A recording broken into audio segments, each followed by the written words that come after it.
welcome to our podcast, Case Closed. We have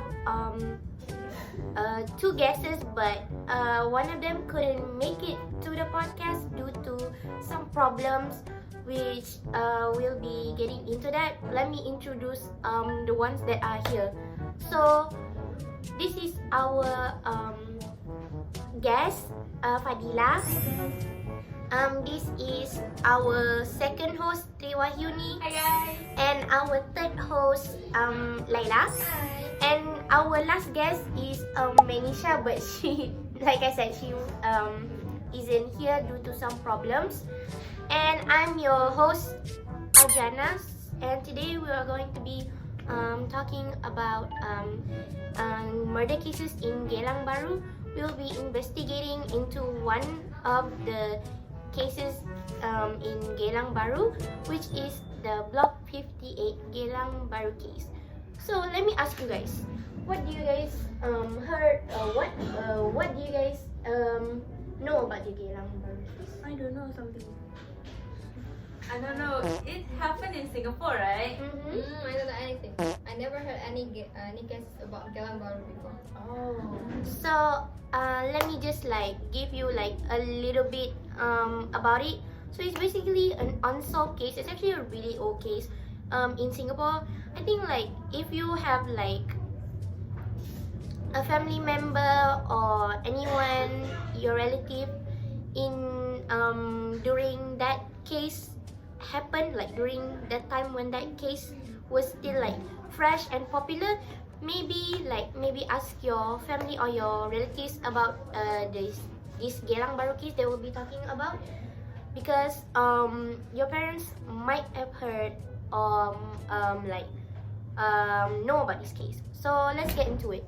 So just let me give you a simple explanation about this case. So the case that we'll be talking about is the Block 58 Geylang Bahru case. So the Block 58 Geylang Bahru case is actually a case where a family of 6, including their 4 children aged between 10 to 5 years old, were brutally slashed in their bathroom at their own home. And during that time, their parents weren't there because their parents were working as bus drivers, transporting children to and from schools. So that time their parents weren't there, and that time their kids were still at home. And then when their parents came home, they saw the lifeless bodies of their 4 children lying dead on their bathroom floor with their bodies piled on top of each other, which is very weird, which we'll be getting into that. Like I said, this is only a little introduction of the case so that you guys know what we're talking about. So interesting. So interesting. Yeah. Sounds so amazing, and I wanted to deep dive into it. Moving continuing to what I said. So to close this introduction, for the closing of this introduction, I'm just gonna say that after 2 weeks of the kids' murders, the parents received a Chinese New Year card saying that they could not have any more children. So the card just said now you can have no more offsprings, ha ha ha, by the murderer. So actually we don't know who the murderer is, so the theories that we'll be giving out will maybe explain and maybe find out who the killer is. So stay tuned. At 6:35 a.m., Mr. Tan and Mrs. Lee left for work. The work they were operating a minibus service that transported children to and from schools. So there are 4 children: 10-year-old Tan Kok Peng, 8-year-old Tan Kok Hin, 6-year-old Tan Kok Sun, and 5-year-old Tan Chin Mi were still asleep at the time when the parents left for work. The older 3, all boys, were students at Bendemeer Road Primary School, while the younger sister, attended People's Association kindergarten nearby their home. So at 7:10 a.m., their mother called the kids to wake them up, but they weren't answering the phone. So she decided to ask the neighbor to help them wake up the children. So later the neighbor knocked on the door, but there were also no response. When the couple returned home after 10 a.m., Mrs. Lee found the bodies of her children in the bathroom. They had been left piled on top of each other in their t-shirts and underwear with slash wounds on their heads. The right arm of Kok Peng, the oldest child, had almost been severed, while Chin Ni, the youngest child, had multiple slash wounds on her face. The children were reported to have at least 20 slash wounds each during their autopsy. Police concluded that the murders were premeditated and the killers had taken care to avoid leaving evidence. However, there were bloodstains in the kitchen sink and the killers appeared to have cleaned themselves before leaving the flat. There was no evidence of forced entry because the flat had not been ransacked and no items were reported missing. The murder weapons, believed to have been a cleaver and a dagger, were never found. The eldest son, Kok Peng, is believed to have put up a fight with the killer, as several strands of long hair were found in his right hand. However, they could not track the DNA of the hair strand due to back then where technology isn't as advanced as now, so they could not find the killer's DNA. The investigation was conducted by the Criminal Investigation Department's Special Investigations Section. They were unable to identify a motive but suggested that the murders were motivated by vengeance. The police also believed that the perpetrators had personal knowledge of the Tans and their circumstances, as they were seemingly aware that Lee had undergone sterilization after the birth of a last child. 2 weeks after the murder, the Tans received Chinese New Year card depicting happy children playing together with the words, "Now you can have no more offspring, ha ha ha," in Chinese. It was signed the murderer. The senders additionally addressed the parents by their nicknames, Ah Chai and Ah Eng, further suggesting that it was someone related or familiar to the family.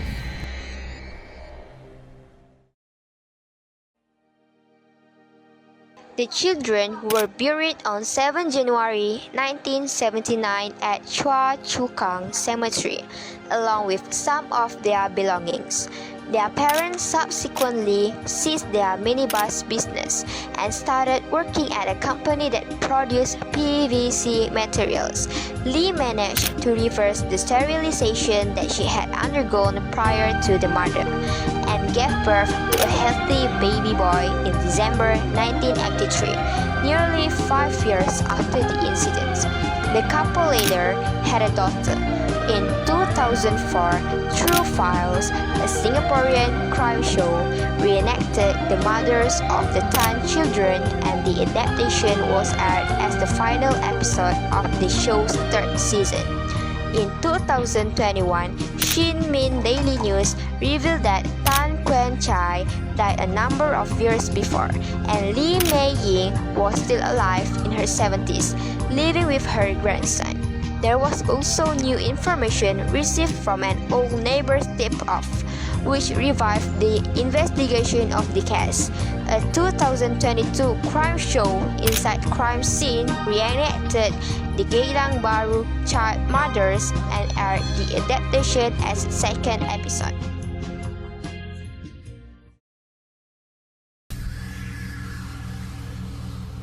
Okay, so moving on to the theories. Do you guys do any of you guys know do you guys have any theories or the killer? What do you guys know? I don't have one choice.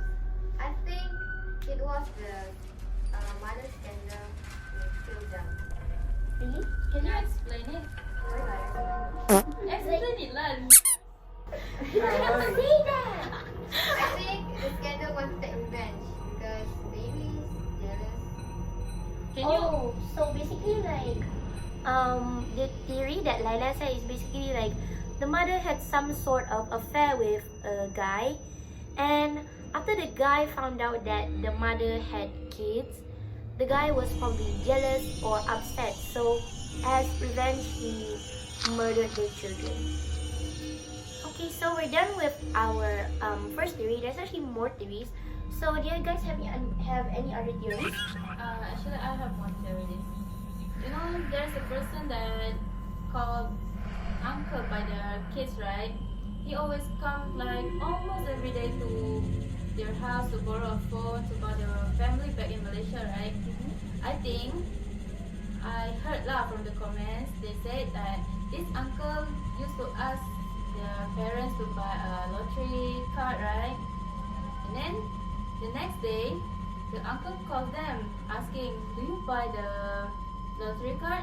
But then the parents said that they don't. They forget to buy it. Then next week, the family bought a bus to Like the bus to transport the children, right? yeah. Oh, That's suspicious, right? yeah, because the parents they were actually like, Poor. yeah, They they might actually take the money. Yeah, that's why Yeah. the uncle's mad, you know. Okay, so this theory actually makes sense. So the reason that the uncle killed them because the uncle thought that The uncle thought that the parents take his money lah. so like he killed them as revenge. Yeah, as a Yeah, revenge. we might feel like we have been betrayed. That actually makes sense. So what about other theories? Not a special theory, but as what she said, what I know is that the uncle is actually very sus in the story because he actually got arrested because he was one of the main suspects, right? He got arrested and then he got released 2 weeks later. All this I read in the comments, okay, so I'm not sure how much true it is. And then after he got released, the parents got the letter, the Chinese New Year ang pao. And inside that he said, haha, now you can have no more offspring. And one thing that was like mentioned, like highlighted, is that it came with their, what do you call that? Their Nicknames. Yeah. If we call someone with their nicknames, that means we know them, right? We're close to We're them. close to them. So the Close, uncle right? is definitely close to the kids and the uncle and blah blah. Makes sense. So yeah, I think it makes sense because the letter, when the parents received the letter, it was like after 2 weeks after the uncle got released. So that's very sus. He got released and like we don't know the exact timeline, but after he got released, they got the letter and he said, haha, now you can have no more offspring. It's actually true. Like it might be from someone they know because how do they know that the mother could not like have children? Right. So That's it's sensitive so information. it's basically like someone close. So this actually Yeah. makes sense, but we don't know who. So sorry guys, our camera died. So each guest have their own theories, which we're left with one more guest. So what theories do you have after hearing the story? I think the uncle believed to the gang after finding out the lottery card is the uncle told the gang to murder the kids. Maybe the neighborhood tell to They like the uncle was very upset. So and the uncle, like what you said, he was in a maybe the gang told the neighborhood to not say anything if they hear something. So, does you mean that the gangster control others' neighborhood so that they... Maybe. That's Oh. actually scary though. Because it reminds me of the grandmother who was scared to, be the... what do you call that? was scared of like getting killed as well. Yeah, that is why she didn't show up when the police investigated. Oh, Yeah, that's she literally just closed up the Oh, story and she was like, yeah. oh, I didn't hear anything because I was showering my hair. But it was actually really suspicious because every day like she would wait outside to watch over the kids, but suddenly like the grandma just suddenly like go wash her hair. That's very odd. Yeah. So I think like she hid that because she was scared of the gangsters who would maybe try to kill her if she stands up for them. That actually makes sense. So this is that is it for our the video. We hope to share more information if we have another case to investigate or solve. Also, we like to apologize if there's any misinformation or what we said. So if there's any like misinformation, like anything that we said are not true, please tell us in the comments. That's all. Thank you guys. Thank you. Bye bye.